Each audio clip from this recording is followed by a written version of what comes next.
Well, good morning, everybody. Good Monday morning. Good morning, EJ. Hey, doesn't sometimes this feel like deja vu? Yeah. Every Monday morning we get on the grind together.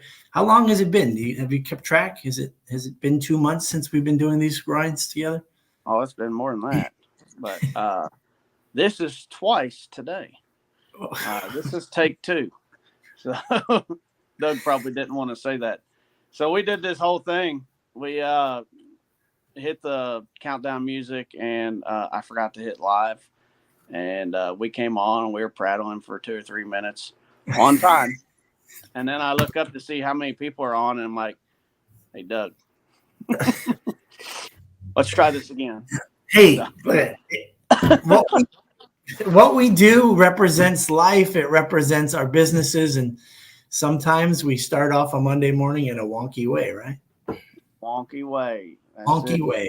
Good morning, Adam and Kyle. That sounds like a weird candy bar. Wonky. So for some weird reason, it feels like the year just started, but for real, it's the end of the first quarter, And I wonder if people who aren't in business look at life in quarters. Do you? Did you do that before you started your appliance repair business? I don't, and I didn't actually. I look at my numbers in quarters, but not my life. My life kind of goes in like seasons. Right now, it's I got a bunch of kids. Most of them I like. I'm just kidding. I love them. It goes in phases of their sports seasons. So, and right now we're just we got a few of them are teenagers, and two of those have jobs and other events. So I'm trying to figure out ways that they can do this successfully, have jobs and be in sports, but also have a life. So I was following you. You were an Uber driver, but then you also became like a talent agent, manager as well. Is that what you're kind of describing right now as your season? Well, my wife is the Uber driver, and I'm going to be part-time, more part-time than her. Right. And now I'm a business coach and talent manager. Yeah. Oh my goodness. And how old are your children again, EJ? Your teenagers? So I've got 17, a 16 and a half, a just turned 16, and a 11. All right. I'm in the same range from 18 to 13. So anybody, the 4 people that come on every day, if you guys got one good piece of advice, if you're farther along than us or anyone else out there, let's hear it. Yes. We need to know how to be successful. Oh yeah, huh? Isn't that crazy? That game was we just crushed them, man. It was a weird March Madness with all the 1s and 2s out. So it cleared the way for us. It happens. Never know what's going to happen. So I'm just kidding. Morning grind. That was good. That was really good. Nice job. So do you want to open us up in prayer and we'll talk about leadership today?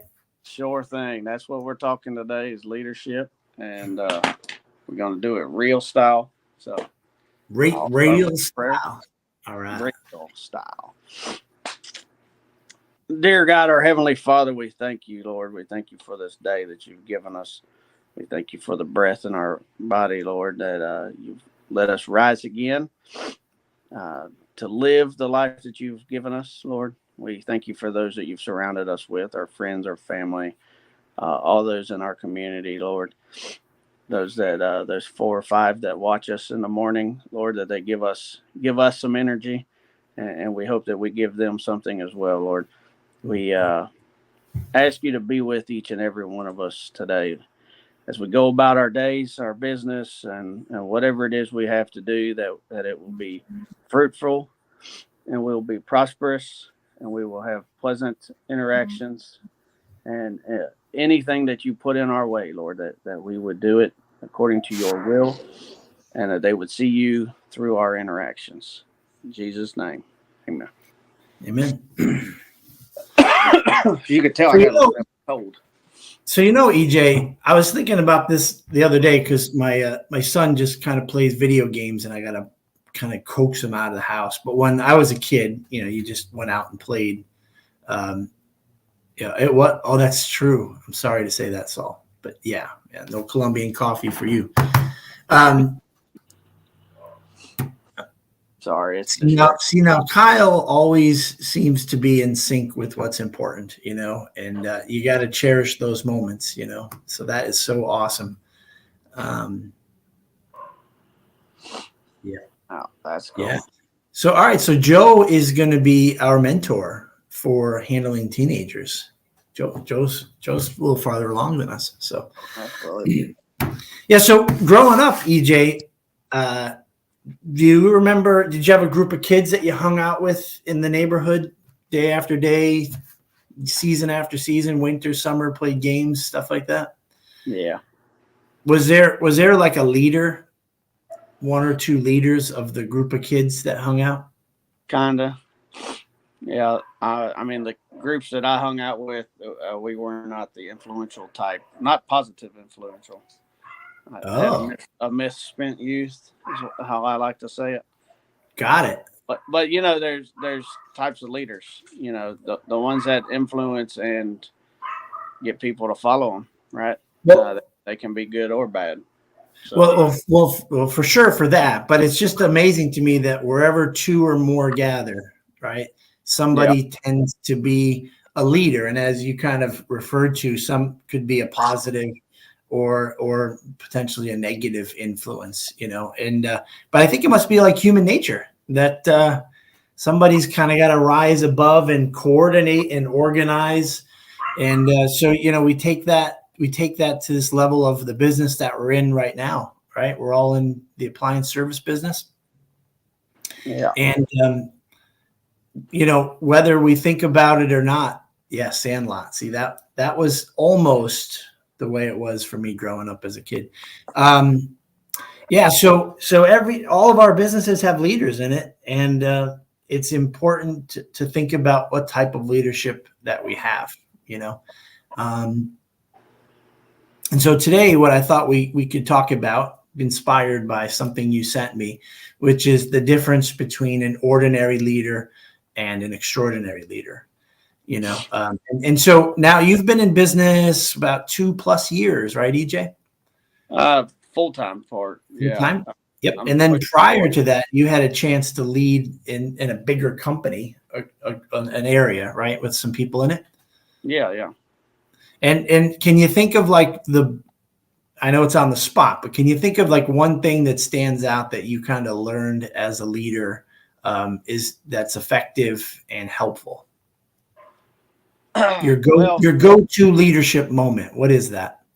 I don't know about a moment, but the biggest takeaway I had is knowing your people. And there was this moment where I was in a training, and the instructor said, "Know your team, all of them." And in that little pause, I was like, "Yeah, I know my guys. Cool." Oh man, well, even that one. What about that one that comes in late and has a bad attitude? Like, I don't really want to know him.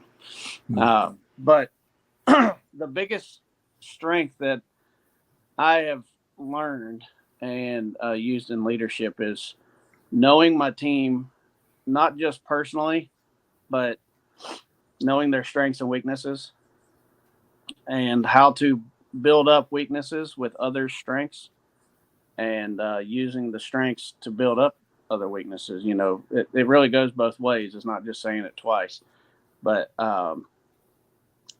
knowing how to use people to get jobs done. It sounds manipulative when I say it like that, but it's what you do as a leader. You have your resources, and you have to get a job done. So you use what you have to make things happen.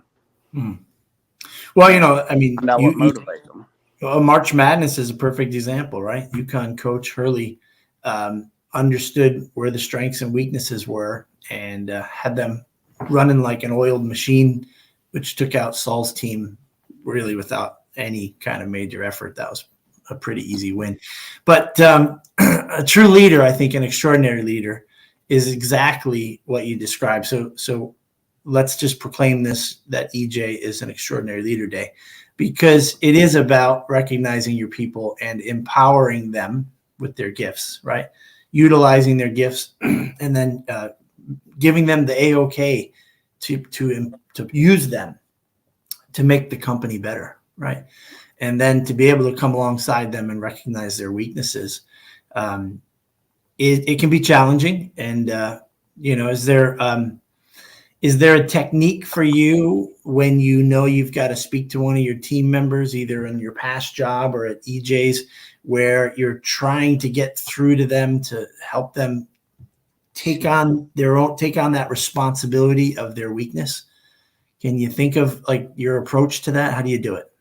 Well, it's a good thing they don't watch this. Then they would be pointing it out. They started out watching this when I hired them, and then they're like, "Yeah, this is stupid." Yeah, we heard enough of EJ. I think it feeds off of what I was just saying. So you have to know what drives them, and you have to know the actual strengths and weaknesses confidently, so that you can use those. So I like to find something that I need to do and find the person that is best suited for it. Or even if they're not, it could be an opportunity to build on the weakness safely and use that to motivate, like, this is something you're really good at. And feed it. And it's not manipulation, but this is why I need you to do this. Because you are the best, or this would be a great opportunity to take that next step. And here's what we're going to do to help it. Different types of wording like that, just to say,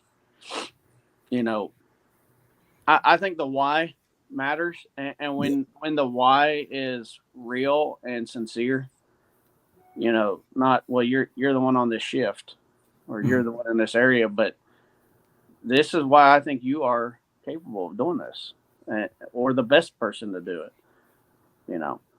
That's my. I love it. Yeah, I love it. The why, to me, that's why we're really good friends. To me, is the critical piece to give our the people we serve a chance to understand. It's all right, Saul. You got sunny weather, and we've got frost up here, so yeah. So there's obviously a way of working with your team.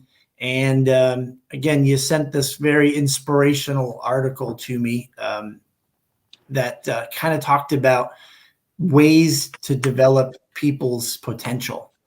And this article gave us 6 different ways to do that, right?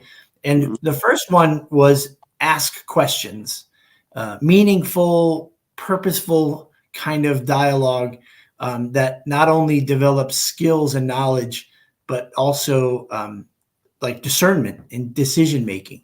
Asking questions, if I think you'd agree, EJ, helps us understand where our team player or our employees' mindset is at. Do they understand the why yet?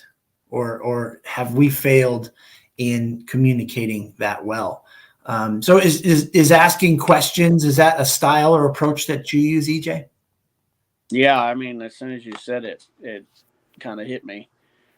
I can think of a handful of scenarios I've been in the last couple of weeks where I have a big decision to make, or somebody brings a situation to me, and even you, we're on the phone and we're talking about big things in the business, and I don't answer immediately. I like to ask questions. Yeah. Hold on, I need some more information. And then after I ask a sufficient amount of questions, then I formulate a decision, an answer, and it's well crafted, it's well thought out. So using that with my team, most commonly when they call for tech support, which there's so many more people I wish they'd call because I'm not tech support. Right. But I ask at least 5 to 7 questions. Mm-hmm. And a part of that is helping them to learn. One, I want to understand the situation, but two, I need them to understand the thought process that I go through to come up with these answers. Mm-hmm. And then if you do it enough, they start to realize the questions that you ask. Like Zach, when I was first coming up, I'd ask him, I'd call him up and first thing he'd say, what's the amperage? What's, on the compressor. Yeah. Zach. And after about 5 or 6 times, I called him and I had the amp reading. Yeah. Say, okay, I know that's what he's going to ask. So I start thinking about it. Yeah. So those questions kind of help our employees understand the routine and how to be prepared. Right. Right. I had an interesting one. I don't think that Sam watches either. One of my technicians. Friday, he called and he said, hey, listen, he's very frustrated. He goes, I don't know if this is going to work out. This is just, I'm at my wit's end. And I go, well, tell me what's going on. And he goes, I want to stop. I don't want to do dishwashers anymore. And I was like, what? Really? Yeah. And so it was a series of questions because I literally had no idea what was really the problem, because I know that it can't be dishwashers, and through a series of questions, and he's a great guy, but like he will just go all over the place. And so through about 5 or 6 questions, I was able to understand his frustration. Even though when we were done, he claims it's because he has a bad back from a previous job. And so fixing dishwashers causes him to get up and get down several times to look underneath, and that's hurting his back. So even when we were done, I'm going to use the law of intuition to believe that there's something more there than an actual physical back injury, which took 15 minutes to get, an understanding of where he was coming with it. So that is a conversation that will continue to be ongoing as I try to get him to try to understand what is really happening there, Kyle, I'm already hiring you. Kyle, anytime you want to come to Connecticut, I told you it's very expensive here, but I will pay you to make sure that you live like a king here. So come on over, Kyle. So I have a similar situation, and it happened last week as well, but it was microwaves. They're kind of stopping the fight on dishwashers, but we've been through that one. Now microwaves are starting to pick up, and I had the same idea like you. The people that do dishwashers love them, or microwaves. They love them. They're easy. They're fun. TK is one of them nuts. He loves it. And he's posted lots of things in the past about it. And I just thought there's not that much to it. The only reason a tech wouldn't like to work on a dishwasher or a microwave that I can think of is if they don't understand it. Now, there's the physical limitation. I won't discount that because taking a microwave off the wall or pulling the dishwasher and laying around on the floor, some people, okay, I got you. I ain't talking about that right now. So water comes in, sprays around, heats up, and goes out. That's, you open the door, you shut the door, and, the magnetron heats everything and it has a fan. Okay. You can discount it all like that. Yep. Why would you not want to? One, they're hard to sell, repairs, right? But then the other would be lack of confidence. And I just realized this, that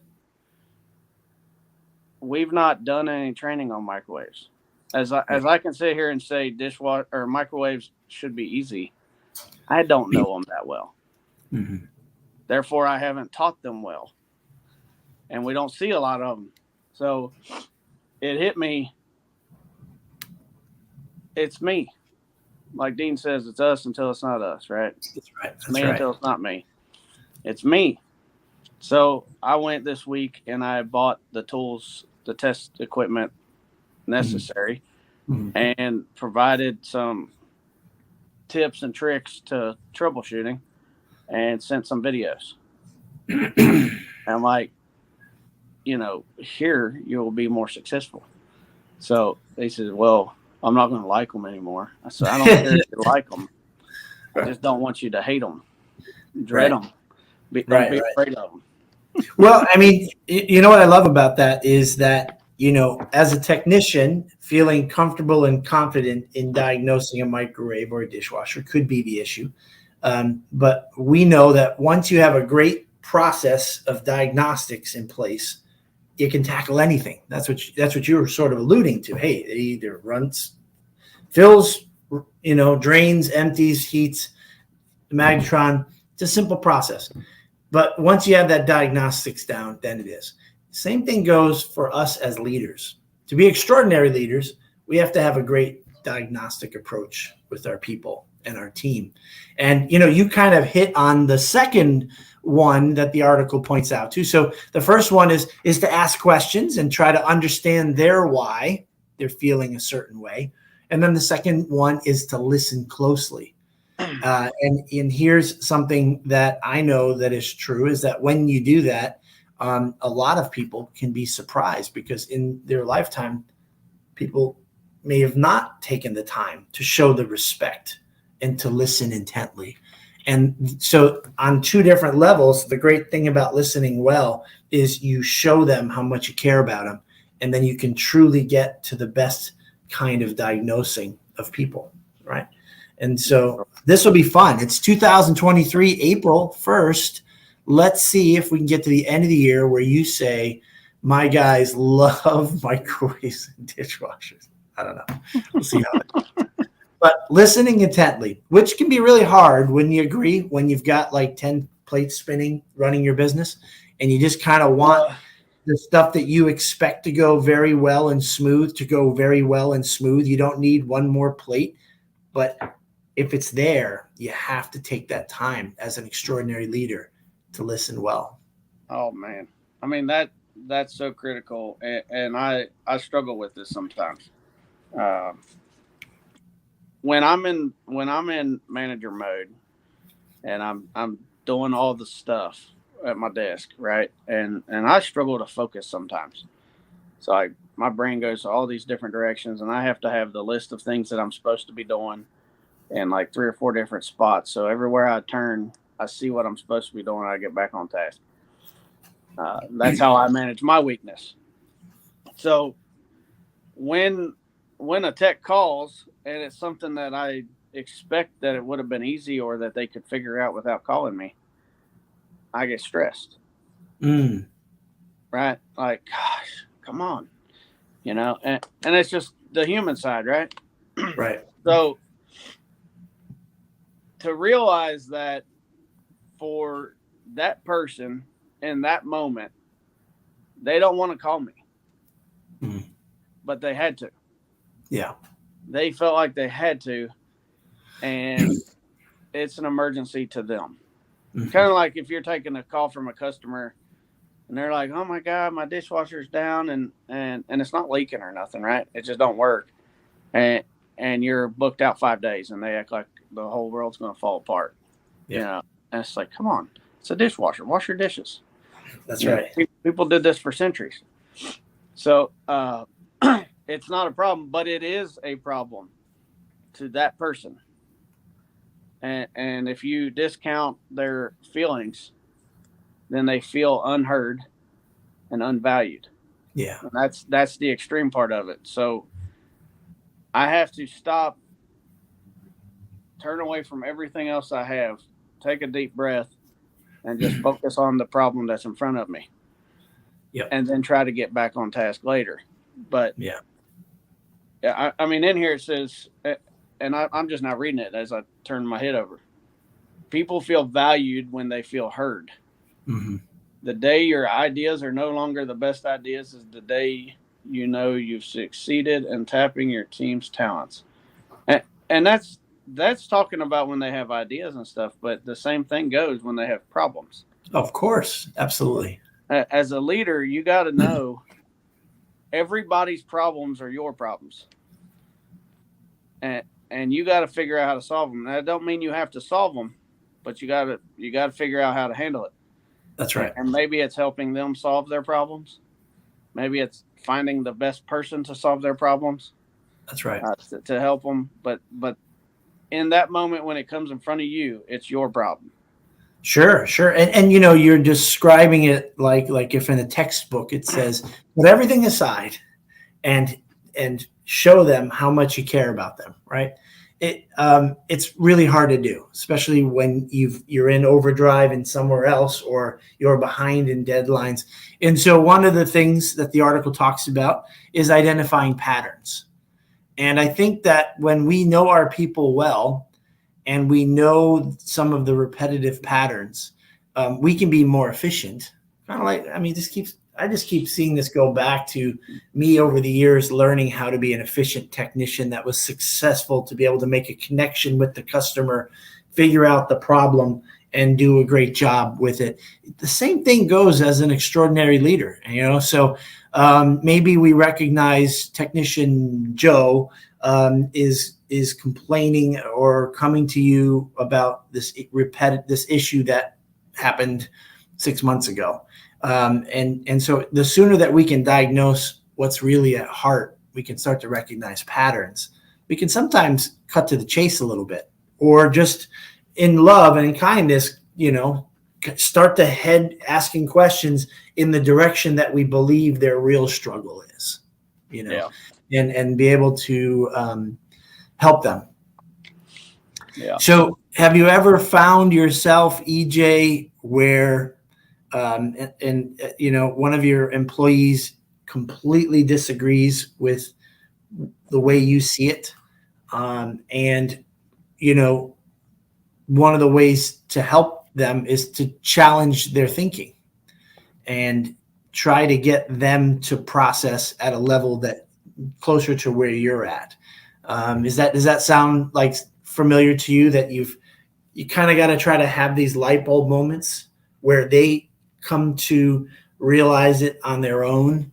Do you have any of those kind of situations that you can think of off the top of your head that's happened to you? Yeah, I mean, this ain't about dishwashers or microwaves, but it's what pops into my head. And sure. Like the biggest problem we have recently. And it's, they don't want to do them.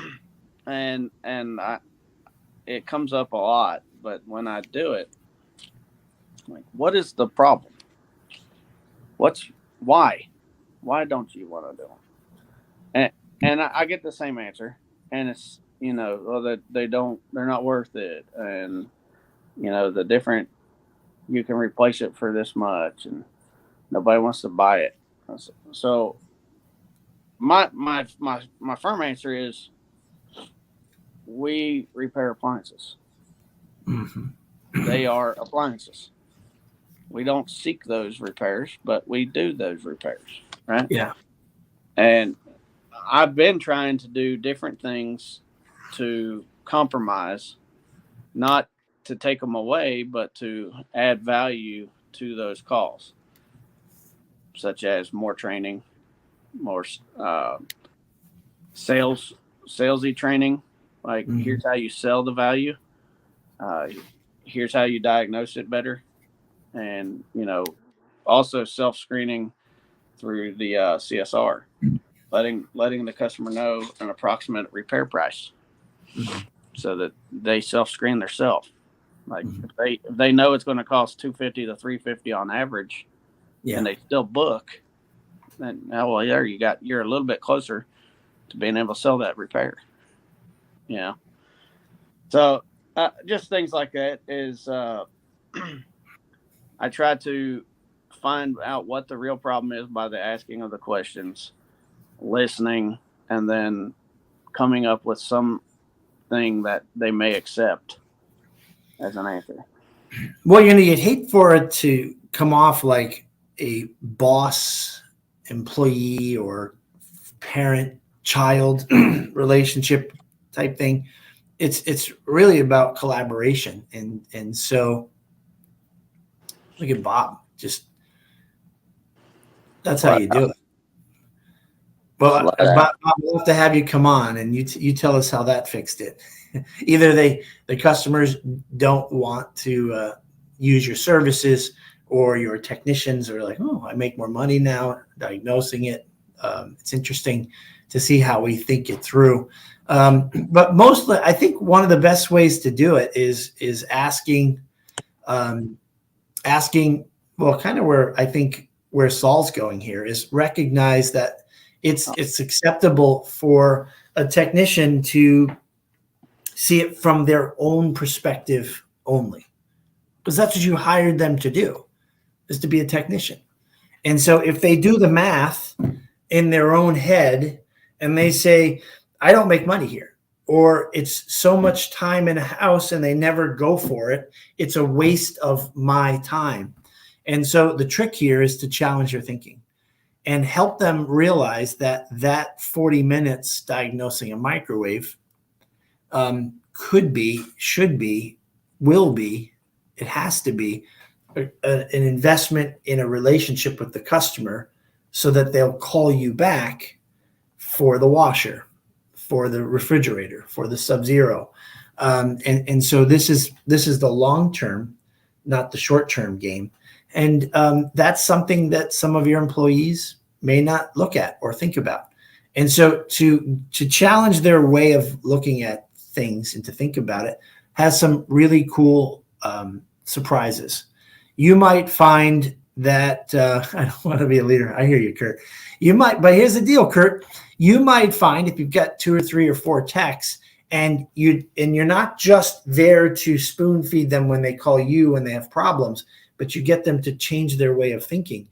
You might, Kurt, find your replacement so that you don't have to do what you're currently doing, and you get to do the next level stuff. So challenging people's way of thinking could potentially help you groom and find your next leaders. I think you had that experience with Mike, right? Or did Mike just twist your arm to get off the road? It was a little bit of all of the above. So, same stuff, man. Technicians seem to be like more of an alpha type, and not in that full definition, but confident, right? They don't have to be cocky to have that, but they're confident. And that's one of the strengths, is to walk in knowing whatever it is that's there, I can do this. And if they lose confidence in a certain area of it, it makes them weaker. And not that I see them as weaker, but they see themselves as weaker. And here's a thing that I can't do, and I don't feel comfortable doing, and they don't want to do it. And I get it. Right. We all start that way. And you had shared offline about a young fella in action that's just a stud, a rock star. Yeah. But he didn't feel comfortable or confident in some of the areas of his game because he's new, but he expected to be a rock star right out of the gate. Yeah. And it takes time to get to that. Right. And he didn't realize how great he actually was. Yeah. And mine too. Like, shoot, less than 2 years in, they act like they've been doing it 5 years. It's pretty crazy, right? And I have to tell them, like, hey, you're doing awesome. Sometimes we focus on the areas that we have to improve too much, because that's how I am. I like to just always be trying to get better. And we forget to recognize that you're a rock star. Yeah. Yes, you got some areas to grow in. Yep. But it's okay. Yeah. Just go in and figure it out. Now with Mike, it was a little bit of that frustration with the lack of confidence in the first several months. But then it was also on my end, aces in their places. Mhm. For his particular situation and his particular skill set, it makes more sense for him to be in this role than the one he was in. And now he's got amazing confidence, and he is an absolute rock star. And the knowledge he had as a tech, he's able to support the techs in the field, even though he didn't have as much. Yeah. Like they got more experience than him, but where he's sitting in an office outside of the situation, he's able to help them think through some things. So it worked out great. Right. Well, it's the thing is the potential of our employees. It's hard to know where it ends and where they're ultimately great at. And so I think that we have to remember that it doesn't just stop at, them being a rock star as a technician. I think that an extraordinary leader is also going to inspire a different way of thinking. So I don't know if you've gotten any employees that like to come to you with complaints or what they see wrong. One of the code of values of Action Appliance is that that your responsibility is to come with a solution. May not be the right one, but at least come with a solution. And the focus is on mindset. So, hey, I'm really upset. I'm frustrated. This doesn't work. I think we should do it this way. Now, just that statement alone, you pop it in different contexts, and that could sound like a tech that's about to bully you. Hey, what you're asking me to do doesn't work. And so this is the only way that I wanted that it should be done. Sounds negative, but that same situation can be, this isn't working, and it's a lose for the customer. It's a lose for me as a technician, and it's a lose for the company. I think we should do it this way. Yeah. Now your response is like, well, firstly, thanks for sharing what's not working. Let's think about what you just offered as a solution. I like this, but I'm not sure about this. And what about this, this, and this? And now there's a collaboration that starts to happen. And that kind of goes back to Bob's comment a little bit earlier. And I am not talking or preaching in any way that this is the way you do it and it's always successful. I just know that I started as a technician, and on my own accord, I decided to treat it like it's my own business. But that's not the common way of doing it. You get a job and they tell you this is what you're supposed to do.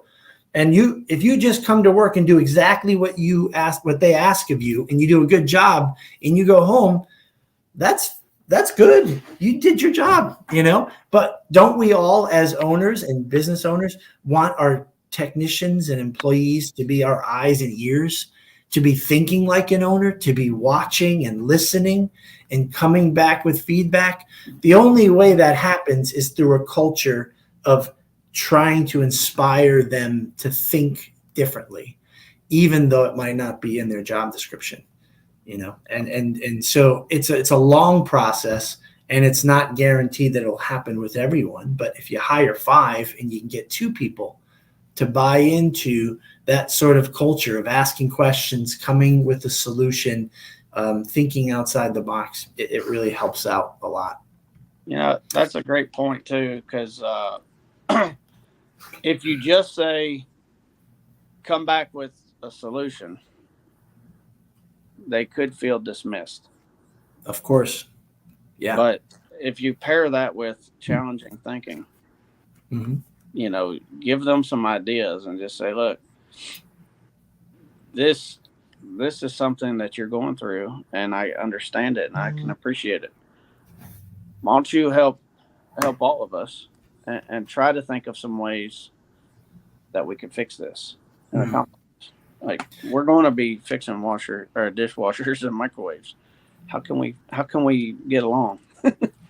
Oh no, I yeah. don't want this to be all about them.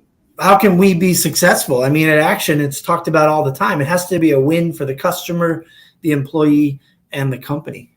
And sometimes it's not always even, and it could be a little out of whack. But overall, we're trying to hit it out of the park 3 different ways.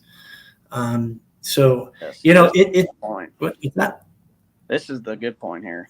Essential service provider says, when you make them feel like they are collaborating, it will make the tech feel part of the company, not just a worker that clocks in and out. That's a great point. Yep. And here's the subtlety. Put that comment back up, because, and I'm not criticizing, but here's what people who are watching us as leaders can do. When we make them feel like somebody, like the intentions of Essential here is probably to get that collaboration. But if we say something and someone picks up on a word like we make them feel like, an obvious outcome here could be like, oh, so they're placating me. And I'm not picking on the Essential. They are. This is a strategy. It's a technique for them to get the most out of me. And so I like what's being said here, and I think it has to be partnered with repetition and consistency, and we have to focus on the positive as well as the negative. Nothing worse than coming to the tech only when there's negative things and asking for collaboration. But when something goes well, going to them and saying, hey, high five, nice job with that property manager. I can't believe you locked the account down. What were some of the things you did so that we could duplicate that somewhere else? Or if a customer leaves an incredible review, like, that is amazing. Like, what's your special sauce? What did you do there? So now you're celebrating and collaborating. And then when there's challenges and struggles, we are diving in together. So there's the fun and the difficult happening at the same time, right? I feel like we could flip the script on this, and just say it simply as, when you empower them to collaborate, then they will feel part of the. And they said it both ways, right? When you make them feel like they're collaborating, they'll feel like they're part of it. So instead of a manipulation, like you said, and I don't believe Essential mental. I don't believe it is. It's just how people could see that if they wanted to. Yeah. And you go back to the beginning where we was talking about understanding your team's strengths and weaknesses, and empowering them in their strengths and their experiences and their position to come with ideas. Mm-hmm. And I'll tell you, some of them are the best ideas ever. Like, I had to sell an idea for something that I'll release later to my team, and I was worried they weren't going to take it. Turns out last week they were actually thinking about it themselves. Very cool. Talking about it together. Yeah. And when I presented an option, one of the techs, my junior tech, Bill, you didn't know Bill had 2 syllables in it. Bill. He had an awesome perspective. And I was like, oh my God, that's it. And you never know where the ideas are going to come from. Because I didn't know that Bill cared that much. That he was, thinking about ways to improve. Like, he's a solid rock star. But I didn't know that he was thinking like that. Right. And it's like, whoa, let's do it that way. Yeah. That was way better than mine. And that's it. In Lean Six Sigma type principles, they have a policy called the 25-foot rule. And what it is, it's kind of designed for a factory, but when you make a change or have an idea for a change, involve the people within 25 foot of that operation. And what it really means is, get somebody from each department that touches in the room when you talk about the changes. Where could it possibly go wrong? And then you figure out how to make it go right. Yeah. And that's what we're doing. Like, when I and Terry's the one that came to me about this a few months ago. He said, "Look, man, you're making a lot of changes. Could you maybe, when you go to make a change, involve us in the decision so we can have some say in it?" And it's working out great. You know, like I said, both of them had ways to improve the idea that I had. Mm-hmm. And I'm like, I like your idea better. Let's do it this way. Yeah. That's awesome. And I've gotten that same advice as well, EJ. So that means you're moving forward, and we can't leave anyone behind. And I appreciate you seeing that. It's, I think it's great to have your purpose, your culture, your code of values, your mission statement written down, and to make sure that that is something that is brought up in good times and in bad, to celebrate what's going well. And when things aren't going well, we can point to that document to say, this is who we are, and at the heart of it, we want to be business owners that want to be successful and have a lot of money. Oh, right. You want a lot of money, right, EJ? I'd like to get a lot of money, but that's not what it's about, right? That's not what it's about, right? So for us as extraordinary leaders, our goal is to raise up some more extraordinary leaders. And so that means it's a collaboration of asking questions and listening well, and trying to forecast what people are going through. And the last piece of advice that this article gave us, and we can wrap up with this, is that we sometimes have to rest. We as extraordinary leaders have to rest. We have to ponder and think about what's been going on and what's going on. And what I think happens when I do that is my humble level will kick back up, because as I just kind of pause for a minute and think about where we were a week ago or a month ago or a year ago and where we are now, that pausing and reflection makes me think about all the people that it took to get from here to there. It causes me to be grateful for where we're at. Maybe we're not where we want to be, but I'm grateful in that time of reflection to be able to, like, again, take a breather and think about, here's where it's falling short. And I don't know about you, EJ, but sometimes I look back on like something we're trying to accomplish, and I realized I left an employee in the dust, that they got left behind. That's my fault. And that's a great moment, a great opportunity to come up to them and to say, hey, I blew it back there. I'm sorry I didn't let go of that terrible employee. That's a good friend of mine who's on right now. He did that. He went to his staff and said, I'm sorry I didn't act fast enough. And that comes through reflection, through sitting still and thinking, like, okay, what went right, what went wrong, and then keeping that team sort of invested in the successes and the challenges. Amen. It might be easier, by the way, it might be easier just to fix dishwashers and microwaves than to be an extraordinary leader. Just saying. We could throw that in, at the tech and say, you can either do what we're trying to do here and think at the 1,000-foot level, or we can no, I'm just kidding. Just kidding. I think of a slogan that other employer had that I had, Cintas. I worked at Cintas, and that was my first management job, and I learned a lot about being a leader there. They do a lot of things great. And one of the things they did was positive discontent. And it sounds like an oxymoron, but it's appreciating where you are and where you've come from, but never settling. Right. And I'll tell you, honestly, when I left there, I was exhausted, because I was charged up for about 3 years, just cranking it out and making the world move, and everything that's happening, leading the team, and not all of them liked me, and we got stuff done. We worked through it anyways. And then finally I was like, gosh, man, can I just mail it in for a week? Just a month? Can I just come and sit at my desk and just do stuff and not get better? Right. And I'll tell you, it was exhausting. And I see myself doing that now. Yeah.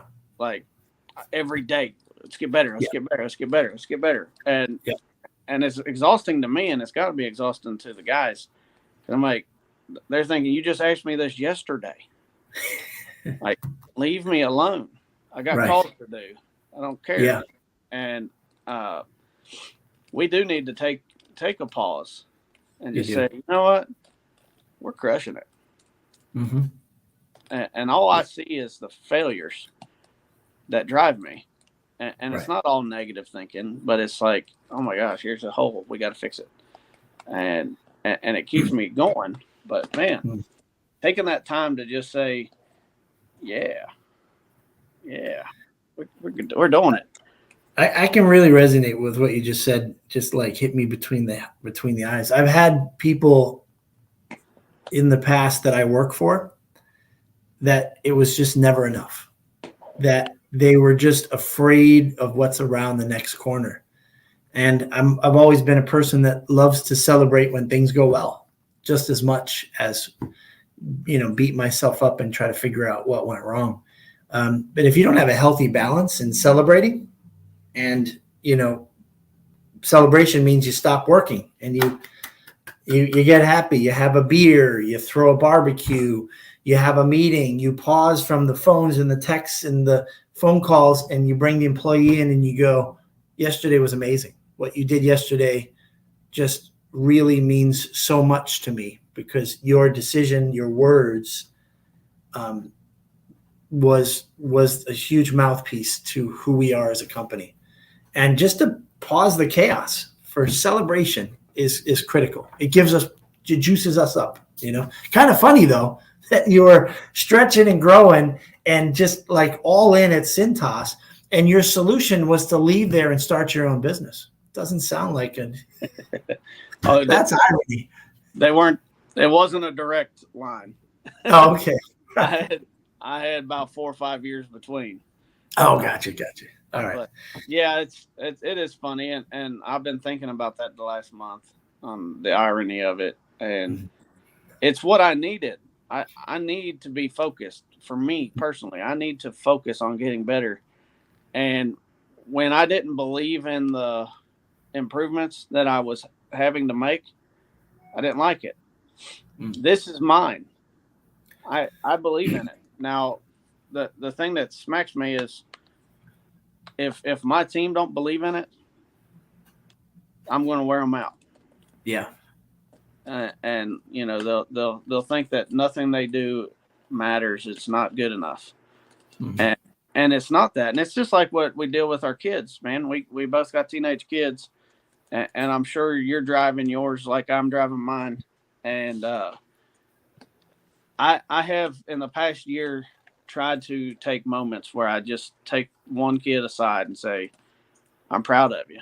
Mm-hmm. You're killing it. Great job. And the point is, we get so caught up in seeing the potential and driving for it. We want them to reach for the stars, our team and our kids in the same way. And we, there's kids that grow up and become adults and they think they've never heard their dad say they're proud of them. Right. And then they end up thinking that they're not good enough. Right. And that's what we got to do is let our team and our kids, our wives know we see you. Mm-hmm. Agreed. You're crushing it, and still have that drive. So we'll end with that if you want. Yeah. I just want to. I want to just end by saying this year, 2023, again, first quarter is complete. I can think of so many phone calls, texts, Zoom calls with people from the Service Alliance that are now friends of mine.